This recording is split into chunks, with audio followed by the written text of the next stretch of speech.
Right, buddy, welcome back to another video. Now, in this video, we will be predicting every Premier League player of the season. We go through all 20 teams. I'll let you know who I think will be their player of the season, and you can let me know your thoughts in the comment section below. Without further ado, let's get straight into it. So, starting off from Bournemouth, there was a few candidates. I went for new signing Antonio Silva. I thought Trufe at left back could have been a very, very good player for them. But I've just gone for Alex Scott, and that obviously if he stays. As much as I think they have a good all-round team, they have a lot of good individual players. I just think Alex Scott is a different sort of kettle of fish.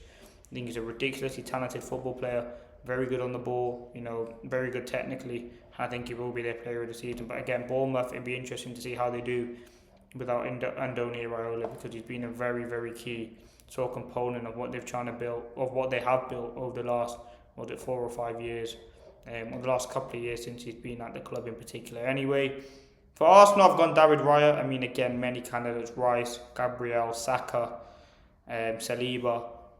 But for me, Raya, one of the best goalkeepers in the world. The fact that Spain have Raya, John Garcia, and Unai Simon, and Raya's on the bench is crazy. Raya's a fantastic keeper. He's won the Golden Glove, I think, the last 3 seasons.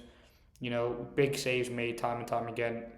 If Arsenal to win the league, I'm sure Raya's going to have a big part in it, and he's consistent players up from the back, everything that you need him to do. Yeah, very, very good keeper. Then Aston Villa have gone McGinn. Again, they've lost Rodgers, they've lost Tielemans, two very big parts of that midfield. They're going to need their captain and leaders to step up, and I'm sure McGinn will do that. Any position I feel like you're playing McGinn, he'll give you a good performance. I think he's a really, really good player, someone that I really do like. As I said, he's got all the traits: can score a goal, defends, runs around the pitch a lot. I think he's a fantastic midfielder. And he's not even a midfielder. Sometimes he's playing right wing, left wing, number 10, number 8. Like, he's just an all-rounder, and he can do a job in any sort of position for Aston Villa, to be honest. Brentford, now they had a few. I could have went for Yarmouk. I think he's a very good player. I could have went for Kelleher in goal. Could have went for Nathan Collins. Could have went Igor Thiago. But I've actually gone to Coyote. I think he's been a very good right back for Brentford when he's coming. Very good on the ball, very solid defensively. Long throwing is just a joke. And yeah, I think he's overall a very, very good player. I think you're looking at his first season in the Premier League, couldn't have gone any better from a personal perspective. And again, there's already been links away from Brentford, which tells you he's impressed already. For Brighton, again, Brighton have a lot of good players. You could have went for Baleba. I know he's going to be missing, but again, he's a key part of them. Could have went for Lewis Dunk, but I've actually gone Ferdy Kadioglu. Kadioglu, for me, very, very versatile player. Left back, right wing, left wing. And he puts in good performances anywhere. I think that's one thing that makes him so unique. I really do like him. I think he's an important player for them. And someone I think is going to have a very big season. Brighton are a team that always recruit well, and Kadioglu's been a great signing. Chelsea, now again, Chelsea have made big signings. It seems like a lot of teams have a lot of players which they do, and that's just the quality of the Premier League at the moment. Chelsea have Cole Palmer, Caicedo, Enzo Fernandez, Reece James, Morgan Rodgers, I think I already mentioned. But I've actually gone Cole Palmer. I think Cole Palmer, for me, is coming off a very poor season from the start, and for me, I think he's going to be the best player for them. If he can stay fit, I'm sure he'll get a consistent run of games. And we all know what Cole Palmer can do in the time that he's been at Chelsea. We've seen it firsthand, and now that he's playing with his best mate and one of the best players in the Premier League, Morgan Rodgers, I'm sure they'll be able to get the best out of each other. And I think they're two very, very exciting players to watch. Two very different players, but two very exciting players none the least. For Coventry, I've gone Haji Wright. I think they're going to need a few goals. He's a striker, impressed. Not going to say I know much about him, but I've watched him play. And again, he's someone that can score goals as well. Crystal Palace, now again, Crystal Palace is struggling. They've lost a lot of players already. And they've lost their manager. Guehi's gone, Lacroix's gone, Mateta could be going, Wharton potentially, obviously Glasner's gone. I've actually gone for Tyreek Mitchell. I think he's someone who's very underrated, very good going forward, very good defensively. I think he's a very good left wing back. Again, how's he going to do at left back? No one knows whether Marco Rose plays the back four. However, I think people do know, but I don't know whether he is. And again, we'll have to wait and see how he does. I think if you're looking at a player that, for me, has impressed, there was a point where he should have been in the England team. I think he's a really exciting player. And again, let's see what he does in that team. But again, you could have went for Munoz. There were many other players, but I've just gone for Mitchell. Everton, again, you could have went James Garner. Pickford, Branthwaite. But I've gone Iliman Ndiaye. I think if I'm looking at Everton and who's going to be that one player, now that Grealish I think has actually gone back to City, who's going to be that one player that's going to give him a moment of magic or, something in the game, is Iliman Ndiaye. I think he's a brilliant player, very, very good defensively, but very good going forward, and that's something that, you need from him. And I think overall, he's got every attribute that you look for in a player, and I think going forward, coming back, yeah, I think he's a very, very good player. And again, I'm excited to see how he does in that team. For Everton, whether he goes back out now to the left now that Grealish is gone, we'll obviously have to wait to see. But yeah, I think he's really, really good.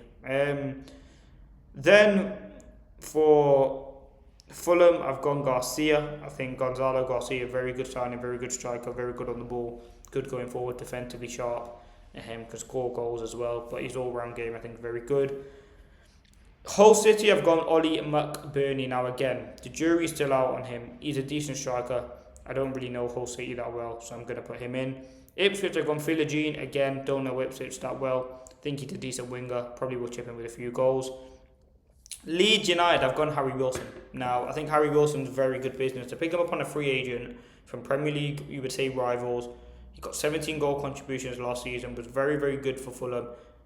Very important sign. I think he's going to be someone that, Calvert-Lewin will love, crossing into the box, free kick specialist. I think he's going to be a really exciting player for them. And he comes in with a wealth of Premier League experience and quality. So, yeah, I think he'll be a very, very good player for them. Liverpool have gone Florian Wirtz. I think if you're looking at Wirtz as a player who, coming with a lot of expectation, wouldn't say he delivered as much as you'd hoped. But again, if you're looking at a player that has a point to prove next season, I think it's Florian Wirtz. And I think he will be the player of the season for them. I think if you're looking at Liverpool, his games last season, I think he's a player that can come up with a moment of magic anywhere. And again, he's going to be playing consistent, whether that's on the left, through the middle. He's going to be brilliant. City is the obvious Erling Haaland. Yes, you can say Semenyo. You could very well dark shout say Foden. You could say, Rodri if he stays, but that's looking unlikely at the moment. Could say Elliot Anderson. For me, just Haaland's goals, they're going to be very important. They were very important last season. They've been very important every season he's been in the Premier League. Very consistent goal scorer. Probably the best goal scorer in the world. Manchester United is obvious no one's going to beat what Bruno Fernandes does for United. I think if you're looking at his, again, longevity, the 5-6 seasons he's been here, all very, very good seasons. The lowest goal contributions he got was 20. Very, very impressive season. Last season got 30 goal contributions, 21 assists, breaking the record. I won't be surprised if he does it again. Then for Newcastle, I've gone Lewis Hall. Again, is subject to whether he stays. I think, they've lost their two best players in Gomes and Tonali. They've lost Gordon. They're a team that's struggling at the moment. But I think Lewis Hall, if he stays, will start a lot of the games. He'll be a very important player. He's a very good left back. And again, whoever that manager, well, they've already announced a manager. Again, I'm sure Lewis Hall will be a big part of his plans. Nottingham Forest, again, there was a few. I could have went Murillo, could have went Nico Williams, could have went, Sangare. But I've actually gone with their captain, I think he is, or vice captain, whatever, Gibbs White. I think when I watch Gibbs White, is he's just all action. He can do everything. He can defend. You'll see him win the ball on the edge of his box, but then also score a worldy goal. He put a cross into the box. He doesn't really have a set position in the team. I think he's really, really exciting to watch. And again, very well could secure a big Premier League move, but I really do like Gibbs White. Then for Sunderland, I've gone Granit Xhaka. As much as I think, they have good players all round. Siddiqui, again, really exciting player. Adingra, Brian Brobby, Robin Roos, very good team. I think Xhaka is their leader, one of the best signings they've made. I think it's going to be very difficult to put him up there. Or put anyone else up there. And Spurs, one of their new signings they've picked, and they made about 7. I could have went Van Heck, could have went Robertson, could have went Tonali, Mateus Fernandes, but I've actually gone with Tonali. I think he's going to be a very good signing for them. Very, very impressive player. Really do like his quality. I think he's going to be a very good player. But listen, let me know your thoughts in the comments. Don't forget to leave a like, comment and subscribe. That's been another video predicting every Premier League player of the season. We'll come back at the end of the season, see how many I get right. But thanks for watching. Peace.